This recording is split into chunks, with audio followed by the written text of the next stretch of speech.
भारत देश की नींव तथागत बुद्ध के धम्म ने रखे हुए और उसी नींव को खोजने का काम हम कर रहे हैं। जय भीम, नमो बुद्धाय। आप सभी का स्वागत है आपके चहेते चैनल पर जिसका नाम है बोधिसत्व। इस बोधिसत्व यूट्यूब चैनल के माध्यम से आप प्राचीन भारत की धरोहर यानी कि प्राचीन भारत का इतिहास देख रहे हो। उसमें आमतौर पर प्राचीन बौद्ध स्तूप, प्राचीन बौद्ध गुफाएं, ये सब चीज़ें आपको दिखा रहे हैं। तो किस तरह से ये जो हमारे प्राचीन भारत का धरोहर है यानी कि प्राचीन बौद्ध गुफाएं और प्राचीन बौद्ध स्तूप आज नष्ट होने के कगार पर है, उनकी हालत बदतर होती जा रही है। क्योंकि सदियों से यह जो प्राचीन बौद्ध गुफाएं हैं और यह जो प्राचीन बौद्ध स्तूप है यह वीरान पड़े हुए हैं। यहाँ पर हम जाते नहीं है और वहाँ हम जाते नहीं है तो क्या होता है पता है आपको? इन ऐतिहासिक प्राचीन धरोहर पर किसी और ने कब्जा किया है। तो वहाँ पर हमें मंदिर दिखाई देते हैं प्राचीन बौद्ध स्तूप के ऊपर, और प्राचीन बौद्ध गुफाओं में हमें एक भगवान रखा हुआ दिखाई देता है। यानी कि तथागत बुद्ध का स्तूप हटाकर वहाँ पर एक शिवलिंग का निर्माण किया होता है, या पर किसी भगवान को बिठाया दिया जाता है। तो यह सारी बातें हम देख रहे हैं और इस YouTube चैनल के माध्यम से समझ रहे हैं कि जो हमारे प्राचीन भारत की मूल धरोहर है, हमारी जो मूल सभ्यता है, वह किस कगार आज पूरी तरह से खत्म होने के कगार पर है। तो आज हम ऐसे ही एक प्राचीन बौद्ध गुफा के बारे में जानकारी लेने वाले हैं। तो हम जाने वाले हैं सातारा जिले के पाटन तहसील में। इस पाटन तहसील में येरफळे नाम का गांव है। इस येरफळे गांव में हमारे प्राचीन धरोहर के जो निशा है वह हमें देखने को मिलेंगे। उसमें हमें एक प्राचीन बौद्ध गुफा देखने मिलेगी, साथ ही एक प्राचीन विहार देखने को मिलेगा। लेकिन उस प्राचीन चैत्य में जो स्तूप है उसे वहाँ के जो पंडित है, फिर यहाँ वहाँ के गांव वाले हैं, वह गणपति का रूप समझते हैं या फिर किसी भगवान को उस स्तूप को वह दर्शाते हैं। और जो प्राचीन विहार है उसमें हमें एक शिवलिंग दिखेगा, उस शिवलिंग को वहाँ पर प्रतिष्ठापित किया गया है। और यह सारी चीज़ें हाल ही के दिनों में हुए, लगभग 50 से 60 वर्षों में यह सारी चीज़ें हुए हैं। तो आज हम ऐसे ही एक प्राचीन बौद्ध गुफा के बारे में जानकारी लेने वाले हैं। इस प्राचीन बौद्ध गुफा को महाराष्ट्र में प्राचीन बौद्ध लेनी कहा जाता है। और जो गांव रहता है या फिर जिसे हम विलेज कहते हैं, जहां पर किसी प्रकार की व्यवस्था नहीं रहती, वहां पर लोग उसे मराठी में घड़ कहते हैं। घड़ यानी कि एक पत्थर का टुकड़ा या फिर जो जिसे हम कह सकते हैं एक छोटा सा हिस्सा पहाड़ का, तो उसे अच्छी तरह से काव किया जाता है, उसे खोदा जाता है, तो उसे मराठी में घड़ कहते हैं। तो इसी प्रकार इस प्राचीन बौद्ध गुफा को जहाँ पर हम गांव में जाते हैं, जहाँ पर मतलब समझदारी नहीं होती वहाँ पर, और उनके अज्ञान की वजह से वहाँ पर हमें इन प्राचीन बौद्ध गुफाओं में भगवान की निर्मित की हुई दिखाई देती है। वहाँ पर भगवान प्रतिष्ठापित किए गए हैं।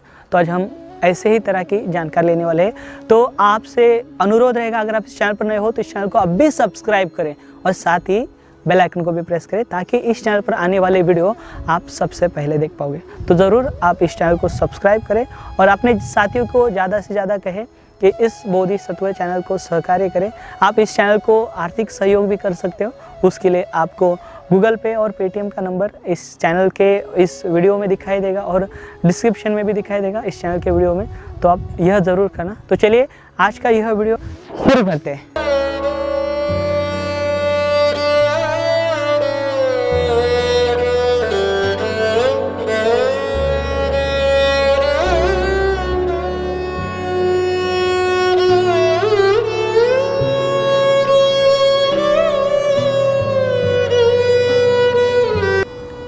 इसी प्राचीन धरोहर के लगभग 20 से 35 किलोमीटर की दूरी पर कराड़ यह जगह है।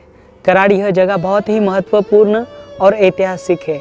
यह कराड़ एक समय में यानी कि ईसा पूर्व पहली शताब्दी में बौद्ध धर्म का बहुत बड़ा केंद्र हुआ करता था और साथ ही में व्यापारी केंद्र हुआ करता था। इस कराड़ का जो संबंध है वह सारी दुनिया से जुड़ा हुआ था, क्योंकि यह केंद्र होने के कारण और यह एक स्टॉप होने के कारण यहाँ पर एशिया, मध्य एशिया, यूरोप या फिर रोमन यहाँ के जो लोग थे जुड़े थे, यहाँ के व्यापारी जुड़े थे। इसके लिए यह जो क्षेत्र है, इस क्षेत्र का बहुत ही विकास हुआ था और यह विकास सातवाहनों के काल में हुआ था। तो महाराष्ट्र में लगभग 30 सातवाहन राजे हुए हैं, सम्राट हुए हैं, जिन्होंने ऐसी प्राचीन धरोहर का निर्माण किया है। महाराष्ट्र में लगभग 1500 प्राचीन बौद्ध गुफाएँ हैं, जिनमें से कई आपने देखी है और कई अभी देखनी बाकी है। क्योंकि डॉक्टर बाबा साहब अम्बेडकर इन्होंने 1954 में देहू रोड यहाँ पर यह घोषणा की थी कि सारे भारत भर में 2000 लेनियाँ है, उसमें से 1500 लेनियाँ महाराष्ट्र में है।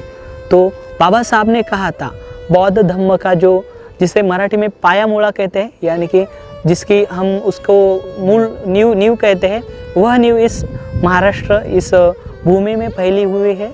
तो आप देख पा रहे हो फिलहाल महाराष्ट्र का, और इसी प्रकार हम देश के हर एक कोने में जाने वाले हैं, उस जगह की जानकारी, उस ऐतिहासिक धरोहर का महत्व आपके सामने रखने वाले हैं। और यह जो पाटन है यह कराड़ से लगभग नज़दीक है, ज़्यादा दूरी नहीं है। तो उसके क्षेत्र में यानी कि 30 से 35 जो केंद्र हुआ करता था, उसके 30 से 35 किलोमीटर के रेडिएशन में इन प्राचीन ऐतिहासिक धरोहर का निर्माण किया गया था।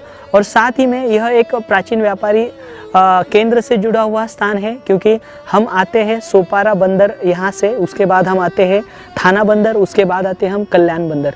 कल्याण बंदर से जो मार्ग निकलते हैं, ये जो जिसे हम नानेघाट कहते हैं, बोरघाट कहते हैं या फिर तलघाट कहते हैं, तो उन्हीं ही मार्गों में से यह जो मार्ग है यह पुणे से होकर, वाई से होकर यह आगे पाटन में आता है।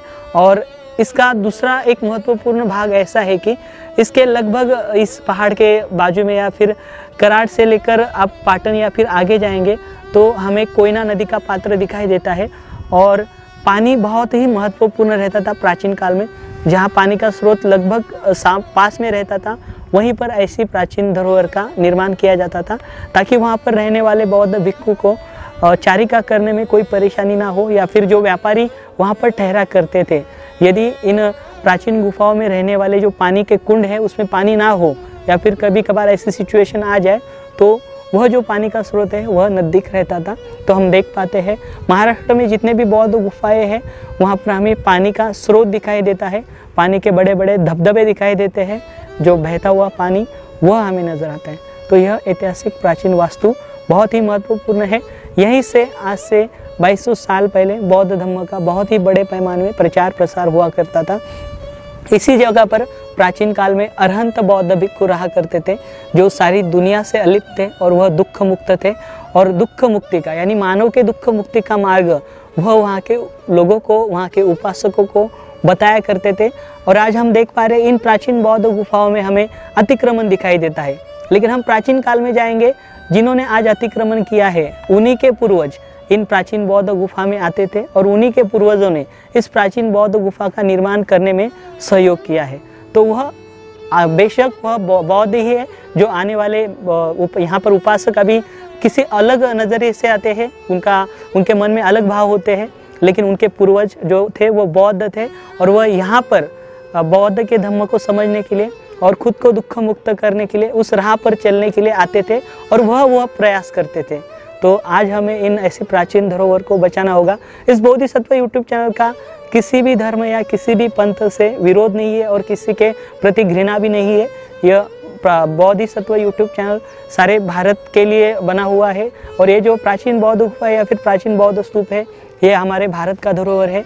तो किसी को भी, मेरे जो भाई यह वीडियो देख रहे हैं, किसी को भी इस वीडियो से नाराज़ी होना मतलब गलत बात होगी, और यह हमारे इतिहास के साथ नाइंसाफ़ी होगी। तो ऐसे वीडियो आप शेयर करें और ज़्यादा से ज़्यादा लोगों तक पहुँचाएं। तो चलिए अभी हम इस प्राचीन बौद्ध गुफा में चलते हैं और इसकी जानकारी लेने की कोशिश करते हैं।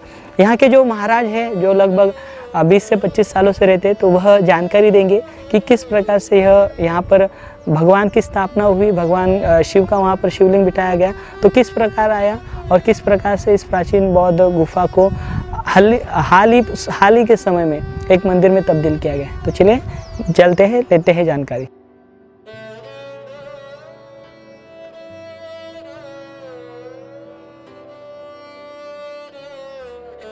हम आ चुके हैं यरपड़े इस गांव में। इस गांव के अंत में यह पहाड़ी हमें नज़र आएगी।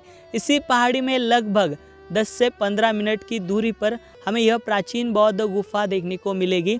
अगर आप यहाँ पर नए हो तो आप गांव वालों से जानकारी ले सकते हो। गांव वाले आपको इसके बारे में जानकारी देंगे और यहाँ तक आपको पहुँचाएंगे। आपको गांव वालों को पूछना होगा मराठी में घर कहते हैं या फिर पांडवों ने कुछ निर्माण किया है क्या, ऐसा अगर पूछोगे तो आपको इस जगह की सही जानकारी मिलेगी और बहुत ही आसानी से आप इन प्राचीन बौद्ध गुफाओं तक पहुंच पाओगे।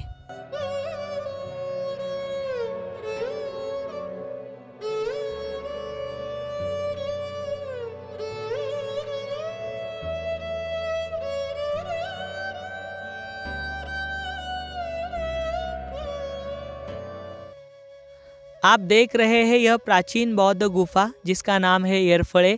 इसके बाहर का माहौल कुछ इस तरीके का है। अंदर हम चलते हैं तो हमें यह एक प्राचीन चैत्य स्तूप दिखाई देता है। इस चैत्य का अगला हिस्सा लगभग गिर चुका है और यह जो प्राचीन बौद्ध स्तूप आप देख रहे हो, यह प्राचीन बौद्ध स्तूप अपने आप में बहुत सी बातें बयां कर रहा है। शायद से इसका पत्थर कमज़ोर हो रहा होगा, इसके कारण इसकी हालत यह हो चुकी है। और साथ ही में हम लोग ऐसी प्राचीन बौद्ध गुफाओं के ऊपर ध्यान नहीं देते, ऐसी जगह पर हम जाते नहीं, इसके कारण भी इसकी हालत यह हो चुकी है। क्योंकि इसकी देखभाल न होने के कारण भारत ने इसी तरह के अन्य जो प्राचीन बौद्ध स्थल है, जो प्राचीन बौद्ध गुफाएं हैं, जो प्राचीन बौद्ध स्तूप है, जो प्राचीन बौद्ध विहार है, वह पूरी तरह से लगभग नष्ट हुए हमें दिखाई देता है। और यह जो प्राचीन बौद्ध स्तूप आप देख रहे हो, इसे प्राचीन काल में तथागत बुद्ध की प्रतिकृति समझा जाता था, लेकिन हाल ही में इसकी हालत यह हो चुकी है। यहीं पर से प्राचीन काल में बौद्ध धर्म का बड़े पैमाने में प्रचार और प्रसार हुआ करता था। क्योंकि यहाँ पे प्राचीन काल में अरहंत बौद्ध भिक्खु रहा करते थे, जो दुख मुक्त थे। लोगों को यहीं से तथागत बुद्ध की राह वह दिखाते थे। इसी के कारण प्राचीन काल में बहुत ही बड़े पैमाने में तथागत बुद्ध के धम्म का प्रचार और प्रसार हुआ था। लेकिन हाल ही के दिनों में हम देख पा रहे हैं इस प्राचीन बौद्ध गुफा में जो महाराज है, जिनका कहना है कि यह जो प्राचीन बौद्ध स्तूप है, यह गणेश भगवान की प्रतिमा है। इसके सर पर एक 5 फनों वाला नाग आकर बैठता है, तो ऐसा इनका कहना है। यह सिर्फ एक अज्ञान है। तो इस महाराज से मैंने बात की तो उनका कहना है कि यह जो प्राचीन बौद्ध गुफाएं हैं, इनका निर्माण पांडवों ने किया है। तो ऐसी आख्यायिका पूरे भारत भर में है। जो भी प्राचीन धरोहर है जो तथागत बुद्ध के हैं, जो प्राचीन बौद्ध स्थल है, उनका निर्माण पांडवों ने किया है। लेकिन यह सरासर गलत और झूठा प्रचार प्रसार हुआ है। ऐसी प्राचीन बौद्ध स्तूपों का या फिर प्राचीन बौद्ध स्थलों का या फिर इस प्राचीन बौद्ध लेनियों का, इन प्राचीन बौद्ध गुफाओं का पांडवों से कौन सा भी संबंध नहीं है। प्राचीन काल में जो कुछ शब्द थे जो पाली भाषा में थे, जिनमें पांडु यह शब्द भी आता है, तो उसी के कारण यह जो अज्ञानता है या फिर लोग अपनी मूल संस्कृति से दूर हुए, इसी के कारण उन्हें लगता है कि इन प्राचीन बौद्ध गुफाओं का निर्माण या फिर प्राचीन बौद्ध स्थलों का निर्माण पांडवों ने किया है। तो यह सरासर गलत है। और आगे हम देख पा रहे हैं इस प्राचीन बौद्ध गुफा में यहाँ पर इन महाराज ने, जहाँ पर प्राचीन काल में बौद्ध भिक्खु मेडिटेशन किया करते थे, ध्यान साधना किया करते थे, वहाँ पर इन्होंने अपने रहने का ठिकाना बनाया हुआ है। और आगे देखेंगे तो आगे हमें यहाँ पर जो छोटा हॉल है उसमें भी उन्होंने मराठी में स्वयंपाक घर, जहाँ पर खाना बनाने की जगह किचन कहते हैं, वह उन्होंने बनाया है। और आगे का हम विहार देखते हैं तो इस विहार में देखिए आप, यहाँ पर कुछ प्राचीन शिल्प हमें दिखाई देते हैं। यह प्राचीन शिल्प लगभग 400 से 500 साल पुराने हैं और यह किसी मंदिर में से उठाकर इस प्राचीन बौद्ध गुफा में लाकर रख दिए गए हैं। तो यह भी महत्वपूर्ण है, ऐसे नहीं कि यह महत्वपूर्ण नहीं है, लेकिन यहाँ पर यह अतिक्रमण हमें दिखाई देता है, इन्हें यहाँ पर लाकर रखा गया है। और साथ ही में यहाँ पर आप यह एक शिवलिंग देख रहे हो जिसे स्वयंभू कहा जाता है। जी हाँ, तो यह पता नहीं चलता कि ऐसे जगह पर यह स्वयंभू कैसे प्रकट होते हैं, क्योंकि इन प्राचीन बौद्ध गुफाओं को निर्माण करने का उद्देश्य यही था कि यहाँ से बड़े पैमाने में तथागत बुद्ध के धम्म का प्रचार और प्रसार हो। और साथ ही में यह जो क्षेत्र है, यह एक प्राचीन व्यापारी जो मार्ग हुआ करता था उसके मार्ग पर है। उसी के कारण यहाँ पर प्राचीन काल में व्यापारी भी ठहरा करते थे और वह भी धार्मिक थे, वह भी बौद्ध धम्म के प्रचारक और प्रसारक थे। लेकिन हाल ही के समय में हमें यह सब चीज़ें दिखाई देती है। और इन प्राचीन बौद्ध गुफाओं का निर्माण ईसा पूर्व 1ली शताब्दी में हुआ है। जैसे मैंने सातवाहनों के बारे में आपसे कहा, तो सातवाहनों ने महाराष्ट्र में बड़े पैमाने पर ऐसी प्राचीन बौद्ध गुफाओं का निर्माण किया है। तो इसमें यह भी एक है। और यह जो सातवाहन है, यह सम्राट अशोक के मांडलिक कहे जाते हैं। सम्राट अशोक का साम्राज्य यह चला रहे थे महाराष्ट्र में, इसी के कारण उन्हें मांडलिक कहा जाता है। जय भीम, नमो बुद्धाय। मी राहुल देवकांत। आज आपण या ठिकाणी येरफळेची प्राचीनकालीन बौद्ध लेणी पाहण्यासाठी आलेलो आहोत। पाटणपासून एक 5 ते 6 किलोमीटर अंतरावर ही लेणी आहे आणि या लेणीची आपण जर अवस्था आपल्याला सागर सरांनी सांगितलेलंच आहे, ती अवस्था जर आपण पाहिली तर अतिशय दयनीय अशी ही अवस्था या लेणीची झालेली आहे. खरोखरच पाटणकर वासियांना माझं नम्र विनंती आहे की त्यांनी आपण सर्वांनी मिळून ह्या लेणीचं कसं संवर्धन करता येईल ह्या हिशोबाने या लेणीकडे आपण पाहूया आणि सगळ्यांनी एकत्र येऊन या लेणीचं संवर्धन करूया. इस प्रकार आज हमने सातारा जिले के पाटन तहसील के येरफड़े इस गांव में इस येरफड़े प्राचीन बौद्ध गुफा की जानकारी लेने की कोशिश की है. तो आशा करता हूं आज का यह वीडियो आपको पसंद आया होगा. इसी प्रकार के वीडियो इस बोधिसत्व यूट्यूब चैनल पर आपको देखने को मिलेंगे.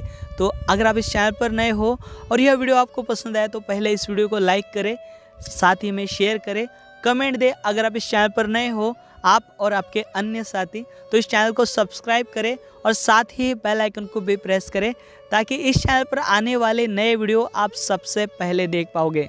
तो यह आपको ज़रूर करना होगा.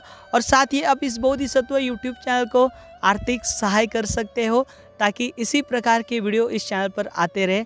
तो आप इस चैनल को आर्थिक सहयोग ज़रूर करें. तो आशा करता हूँ आज का यह वीडियो आपको पसंद आया होगा. तो मिलते हैं नए वीडियो के साथ बेहतर जानकारी के साथ. तब तक आप अपना ख्याल रखिए. जय भीम, नमो बुद्धाय.